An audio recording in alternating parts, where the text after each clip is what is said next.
En 2009, la police financière suisse découvre le plus grand détournement de fonds de l'histoire bancaire moderne, 47 millions d'euros volatilisés en 3 ans. Le coupable ? Marc Beaumont, directeur général respecté de la Banque européenne d'investissement. Mais quand les enquêteurs découvrent où est passé cet argent, ils n'en croient pas leurs yeux. Marc Beaumont incarnait la réussite européenne. À 52 ans, cet homme élégant aux tempes grisonnantes dirigeait la Banque européenne d'investissement à Zurich avec une autorité naturelle. Diplômé de HEC Paris et de la London School of Economics, il avait gravi tous les échelons de la finance internationale sans jamais connaître l'échec. Son salaire annuel de 2,3 millions d'euros lui permettait de vivre dans un appartement luxueux du 16e arrondissement parisien. Sa femme Isabelle, ancienne mannequin devenue galeriste, l'accompagnait dans les soirées mondaines.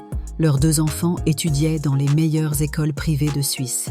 Marc possédait également un chalet à Courchevel où la famille passait ses vacances d'hiver. Membre de 3 clubs exclusifs, il était reconnu comme un philanthrope généreux, donnant officiellement 200 000 euros par an à diverses associations caritatives. Ses collègues le respectaient pour son professionnalisme irréprochable et son éthique exemplaire. Personne n'aurait pu imaginer que cet homme parfait cachait un secret qui le rongeait depuis 25 ans.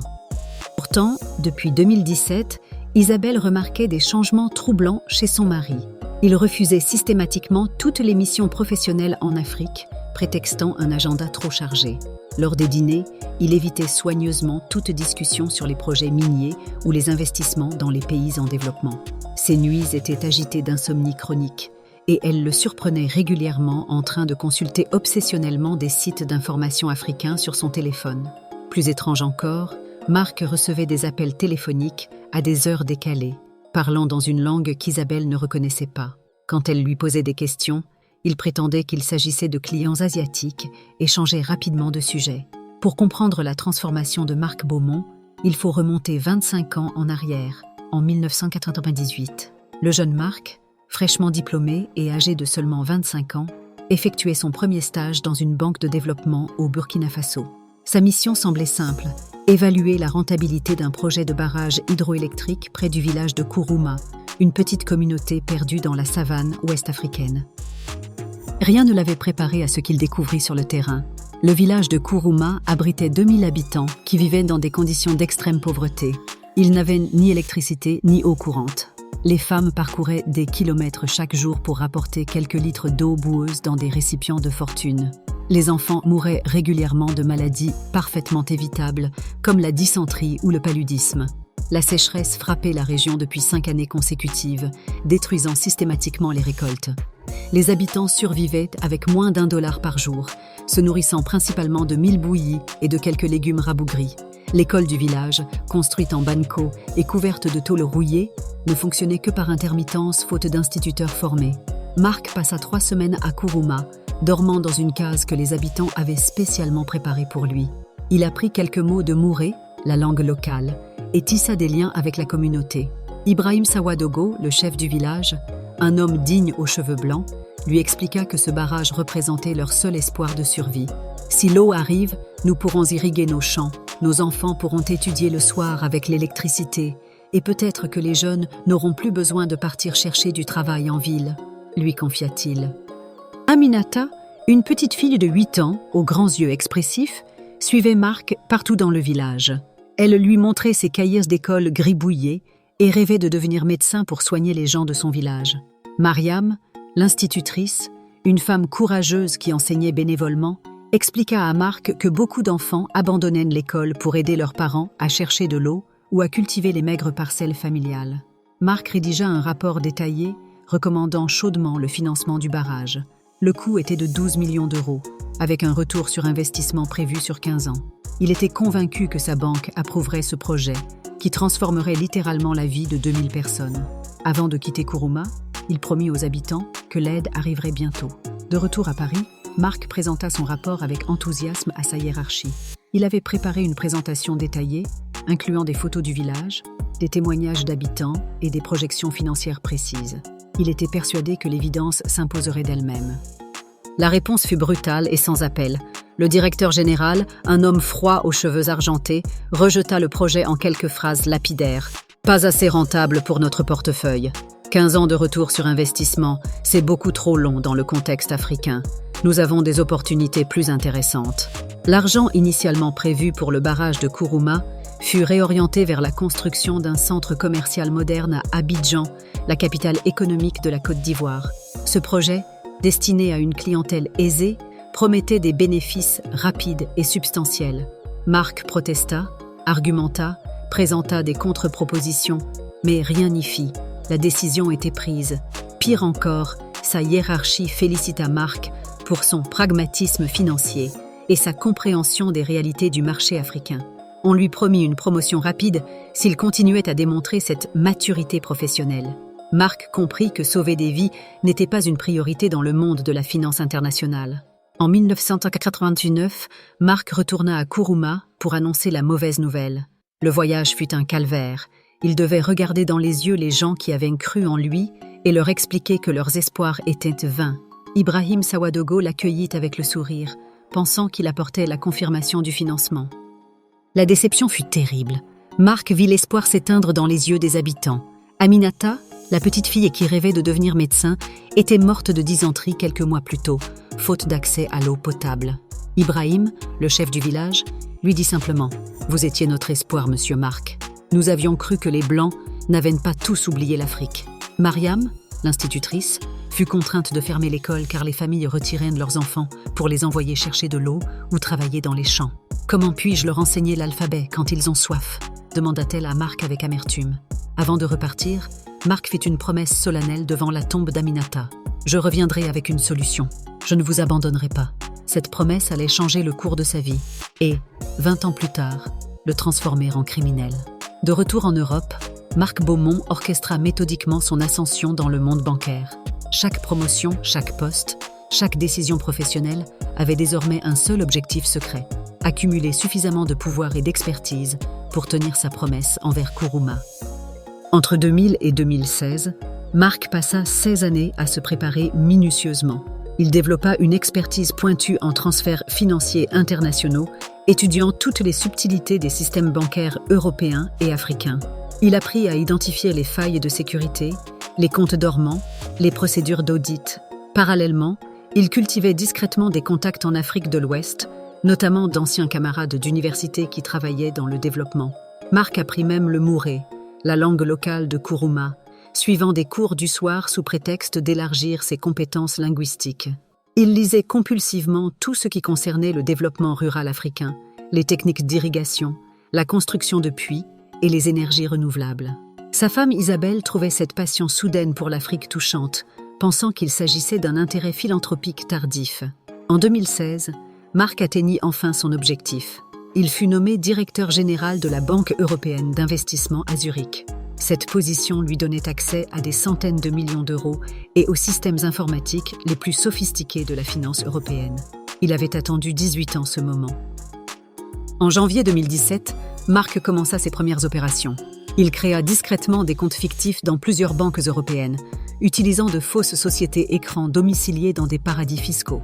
Sa première cible fut les comptes dormants de clients décédés, des sommes qui restaient bloquées pendant des années avant d'être récupérées par les États. Le premier transfert eut lieu un matin de janvier 2017. Marc détourna 150 000 € d'un compte inactif depuis 12 ans.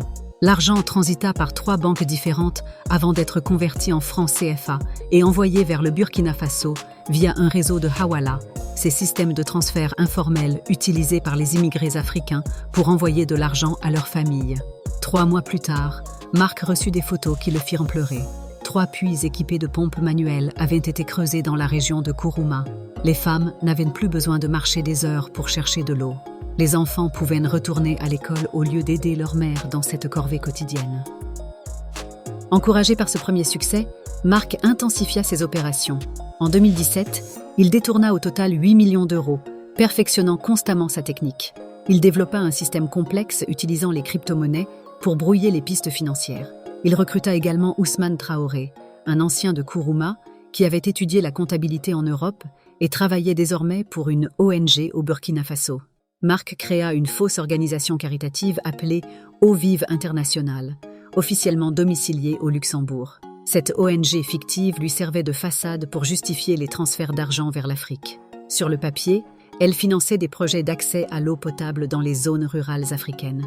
En 2018, Marc élargit ses cibles.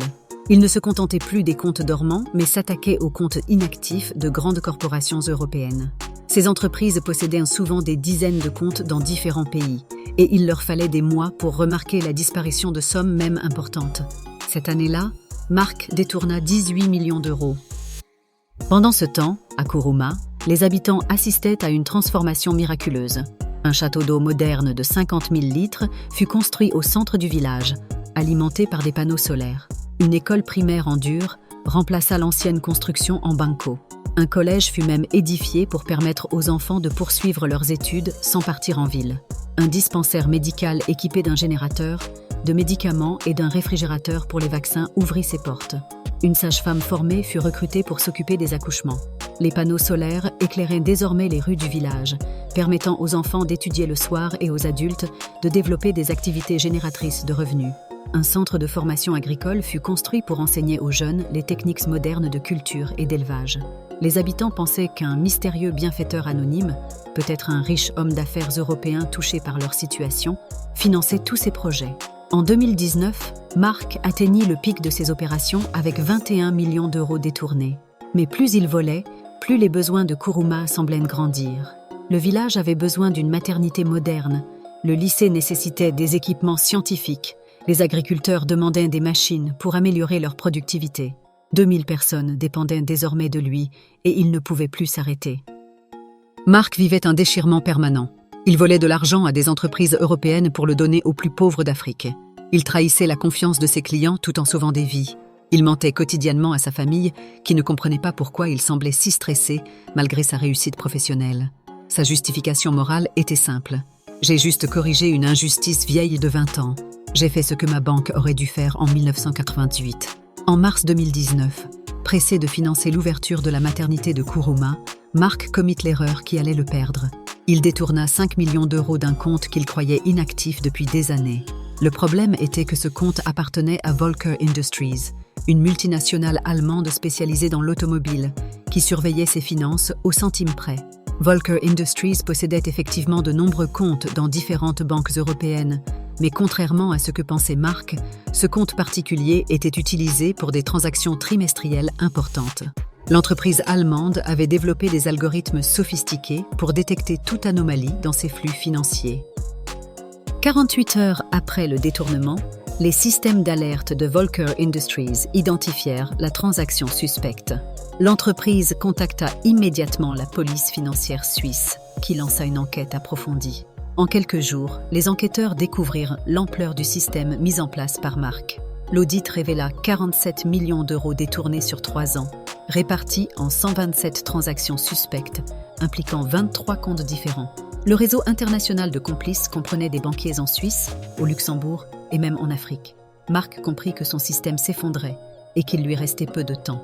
Il prit alors la décision la plus difficile de sa vie.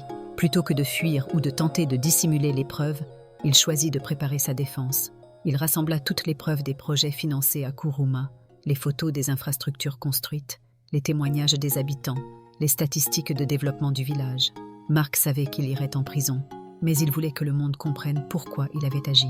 Il prépara un dossier complet, démontrant que ces 47 millions d'euros volés avaient transformé un village mourant en communauté prospère, sauvant littéralement 2000 vies. Le 15 septembre 2019, Marc Beaumont fut arrêté à son domicile parisien à 6 heures du matin. Sa femme Isabelle et ses 2 enfants assistèrent, horrifiés, à l'intervention des policiers. Les médias européens titrèrent immédiatement « Le banquier qui a volé 47 millions d'euros, le détournement du siècle dans la finance suisse, un respectable directeur général révélé escroc ». Isabelle s'effondra psychologiquement. Elle ne comprenait pas comment l'homme qu'elle avait épousé 20 ans plus tôt avait pu la tromper si longtemps. Les enfants de Marc furent humiliés dans leurs écoles privées, où les autres élèves se moquaient d'eux en les appelant « les enfants du voleur ». La famille perdit instantanément sa position sociale et ses amis les abandonnèrent. Pendant sa garde à vue, Marc refusa obstinément de révéler la destination de l'argent détourné. Il répétait simplement « Vous comprendrez bientôt que cet argent n'a pas été gaspillé ». Les enquêteurs pensaient qu'il cachait une fortune dans des paradis fiscaux et intensifiaient leurs recherches. Parallèlement, l'enquête financière remontait la piste de l'argent jusqu'au Burkina Faso. les policiers découvrirent l'existence d'eau vive internationale et identifièrent Ousmane Traoré comme complice. Ce dernier fut arrêté à Ouagadougou, la capitale burkinabé, mais contrairement à Marc, il révéla immédiatement la vérité. Les enquêteurs européens et burkinabés se rendirent ensemble à Kourouma pour constater l'utilisation réelle de l'argent détourné. Ce qu'ils découvrirent les laissa sans voix, un village complètement transformé, moderne, prospère, qui contrastait dramatiquement avec la pauvreté des communautés environnantes. Le taux de mortalité infantile de Kourouma était passé de 180 pour 1000 en 2009, 198 à 18 pour 1000 en 2019, soit une division par 10. Le taux de scolarisation atteignait 95% contre 20% 20 ans plus tôt. 100% de la population avait désormais accès à l'eau potable. Les revenus moyens des habitants avaient été multipliés par 5 et l'espérance de vie avait augmenté de 15 ans. Ibrahim Sawadogo, devenu maire de Kourouma, témoigna devant les enquêteurs avec une dignité impressionnante. « Marc Beaumont nous a sauvés. Nos enfants étaient condamnés à mourir de soif et d'ignorance. Aujourd'hui, ma fille est médecin, mon fils ingénieur. 2000 personnes lui doivent la vie. Comment peut-on appeler cela un crime ?» Le procès de Marc Beaumont s'ouvrit le 12 février 2020 devant le tribunal correctionnel de Zurich. L'affaire passionna l'Europe entière et divisa profondément l'opinion publique. D'un côté, il y avait ceux qui considéraient Marc comme un simple criminel ayant violé la loi et trahi la confiance de ses clients. De l'autre, ceux qui voyaient en lui un Robin des Bois moderne, ayant osé corriger une injustice historique. Le procureur était implacable dans son réquisitoire. Monsieur Beaumont a détourné 47 millions d'euros appartenant à ses clients. Il a violé tous les principes de la profession bancaire. Il a menti, triché, manipulé les systèmes informatiques. Peu importe la destination de cet argent, le vol reste un vol. Si nous tolérons de tels actes sous prétexte de bonnes intentions, c'est tout notre système financier qui s'effondrera. Marc choisit d'assurer lui-même sa défense. Il se leva face au tribunal et prononça un discours qui marqua l'histoire judiciaire européenne. « J'ai volé 47 millions d'euros. Je ne le nie pas. Je ne cherche pas d'excuses. Mais j'ai aussi sauvé 2000 vies. J'ai donné l'espoir à des enfants qui étaient condamnés à mourir de soif. J'ai construit des écoles, des dispensaires, des puits. Si c'était à refaire, je le referais sans hésiter. » Il continua. « En 1998, j'ai promis à un village oublié que je reviendrais avec une solution. Ma banque a préféré construire un centre commercial pour riches plutôt que de sauver des vies. J'ai attendu 20 ans d'avoir le pouvoir de tenir ma promesse.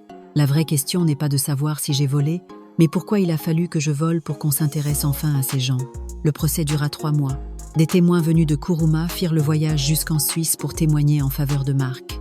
Ibrahim Sawadogo, le maire du village, expliqua au tribunal « Avant Marc, nous n'existions pas pour l'Europe. Nous étions des fantômes mourant de soif. Aujourd'hui, nos enfants étudient, nos femmes accouchent dans de bonnes conditions, nos vieillards vivent dignement. Marc Beaumont nous a donné la vie. » Une jeune femme médecin, Aminata Traoré, fille de l'ancienne institutrice Mariam, témoigna également « J'ai 28 ans et je suis médecin grâce à Marc Beaumont. Sans l'école qu'il a construite, sans l'électricité qui m'a permis d'étudier le soir, je serais morte de soif comme tant d'autres. Je soigne aujourd'hui des centaines de patients. Combien de vies ai-je sauvées grâce à lui ?» Le 15 mai 2020, Marc Beaumont fut condamné à 12 ans de prison ferme pour détournement de fonds aggravés. Le tribunal reconnut les circonstances exceptionnelles de l'affaire, mais estima que la loi devait être respectée par tous, quelles que soient les intentions. Le verdict divisa profondément l'opinion publique européenne. Une pétition demandant la grâce présidentielle recueillit 2 millions de signatures en France. Des manifestations de soutien furent organisées dans plusieurs capitales européennes. À l'inverse, les milieux financiers approuvèrent la sévérité de la condamnation, estimant qu'elle était nécessaire pour préserver la confiance dans le système bancaire. Pendant ce temps, le village de Kourouma continuait de prospérer. 50 nouveaux commerces avaient ouvert leurs portes. Une coopérative agricole exportait désormais ses produits vers l'Europe. Un centre de formation professionnelle formait les jeunes aux métiers techniques. Le taux de chômage était proche de 0.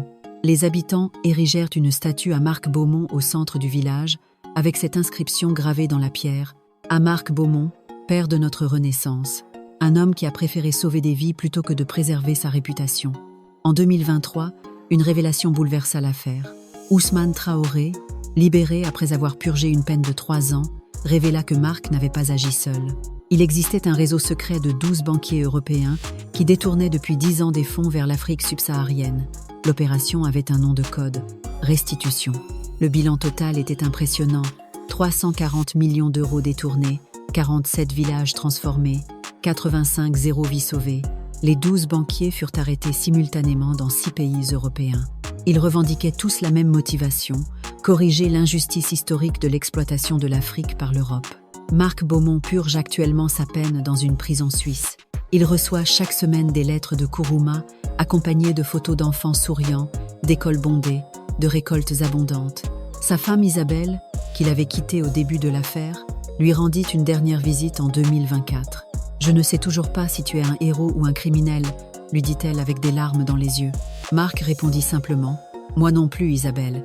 Mais les enfants de Kourouma, eux, ils le savent. » Marc Beaumont sera libéré en 2025.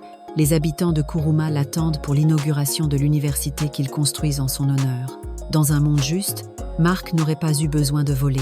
Mais dans un monde injuste, était-il criminel de ne rien faire? Cette histoire pose une question fondamentale qui n'a pas de réponse simple. Peut-on commettre un crime pour réparer une injustice? La frontière entre héros et criminel n'est parfois qu'une question de perspective, et l'histoire jugera peu être Marc Beaumont plus clément que la justice des hommes.